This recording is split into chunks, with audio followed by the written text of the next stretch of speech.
School পর্যায়ে থেকে শিশুদেরকে যত বেশি সম্ভব extra curricular and cultural activities, এই যে আমরা এখন গানের কথা বলছি, উনি তো চান, এক্সপেক্ট করেন কোনো একদিন বাচ্চারা একটা করে মিউজিক্যাল ইনস্ট্রুমেন্টও বাজাতে শিখবেন। উনি কিন্তু সেভাবেই মনে করেন, সেভাবেই চান বাচ্চারা পড়বে পড়াশোনার বাইরের বই। এই প্রসঙ্গে একটা তথ্য একটু আপনাদের জানিয়ে রাখি, আপনারা কারো কারো চোখে পড়েছে হয়তো। বিশ্ব সাহিত্য কেন্দ্রের সাথে মাননীয় প্রধানমন্ত্রী জনাব আব্দুল্লাহ বুসাইদের সাথে দেখা করেছিলেন, আমি ওনার সাথে ছিলাম। পরবর্তীতে একটা প্রোগ্রাম লঞ্চ এই সরকারের পক্ষ থেকে করা হবে, যেখানে প্রাথমিক এবং মাধ্যমিক স্কুলের বাচ্চাদের জন্য বিশ্ব সাহিত্য কেন্দ্রের সাথে কোলাবোরেশনে বই পাঠ কর্মসূচি চলবে, যেটা তারা একসময় খানিকটা করেছিলেন, এবার পুরো স্কেলে হবে। বছরের বাকি সময়টা আমরা একটা পাইলট করতে যাচ্ছি, আমরা একটু দেখতে চাই এটার ইম্প্যাক্ট কেমন হয়।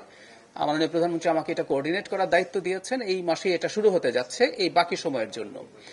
আগামীতে দেশের প্রতিটা শিশু, প্রতিটা স্কুলে এই বই পাঠ, মানে পড়াশোনার বাইরে এক্সট্রা কারিকুলার বই পড়ার একটা কর্মসূচি ম্যাসিভ স্কেলে শুরু হতে যাচ্ছে। খেলার কথা দেখছেন এবং এই সাংস্কৃতিক কর্মকাণ্ডের কথা দেখছেন, তো যত রকম ভাবে সম্ভব তিনি এতে ইনভলভ করাতে চান। আর আরেকটা কথা, আপনারা একটু মেসেজ আপনাদের জায়গা থেকে যতটা সম্ভব কনভে করবেন, সেটা হচ্ছে এটাও খুব জরুরি। মানে আমরা এতদিন পর্যন্ত একটু গান শিখতাম শখে, আমরা গান শিখছি, স্কুলে যে গান পারে তাকে একটু প্রোগ্রামে ডাকে, তার একটা ইম্পর্টেন্স দেখা যায়। এখন একটা প্রোগ্রামে বসে বাড়িতে গান গাইলে সবাই একটু প্রশংসা করলো, এভাবেই আমরা ছোটবেলা থেকে দেখেছি।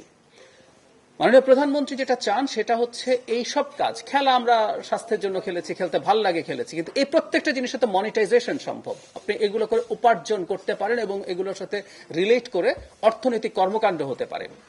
খেয়াল করবেন এবার বাজেটে ক্রিয়েটিভ ইকোনমি বলে 800 কোটি টাকার একটা বরাদ্দ আছে।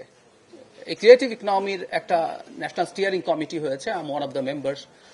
তো মাননীয় অর্থমন্ত্রীর সাথে আমাদের মিটিং এবং মিটিং এর বাইরেও কথা হয়েছে, এটা 800 কোটি টাকা জাস্ট রাখা হলো। ব্যাপারটা এইরকম, যদি আমরা যথেষ্ট পরিমাণ এই ধরনের অ্যাক্টিভিটি করতে পারি যেটা মনিটাইজ করবে, উইচ ইজ ভেরি ইম্পর্টেন্ট।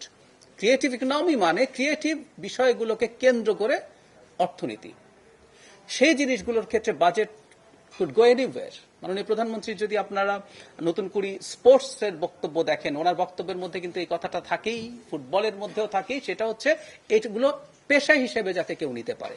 সুতরাং আপনারা যখন এই কাজগুলো করবেন, অবশ্যই আমরা সুস্থ সাংস্কৃতিক চর্চা বিনোদনের জন্য, আনন্দের জন্য এবং বিপথে যাওয়ার ঠেকানোর জন্য করব, দ্যাটস ফাইন, কিন্তু এগুলো প্রত্যেকটা পেশা হিসাবে নেওয়া যেতে পারে, এই সচেতনতাটা সমাজে এবং অভিভাবকদের মধ্যে তুলে ধরা, বিশেষ করে যাদের ওই রকম যোগ্যতা দেখা যাচ্ছে যে যদি আমরা ট্রেন করি তাহলে সেরকম জায়গায় নিয়ে যাওয়া যাবে। এই মেসেজটা বা এই ক্যাম্পেইনটাও কিন্তু দরকার আছে।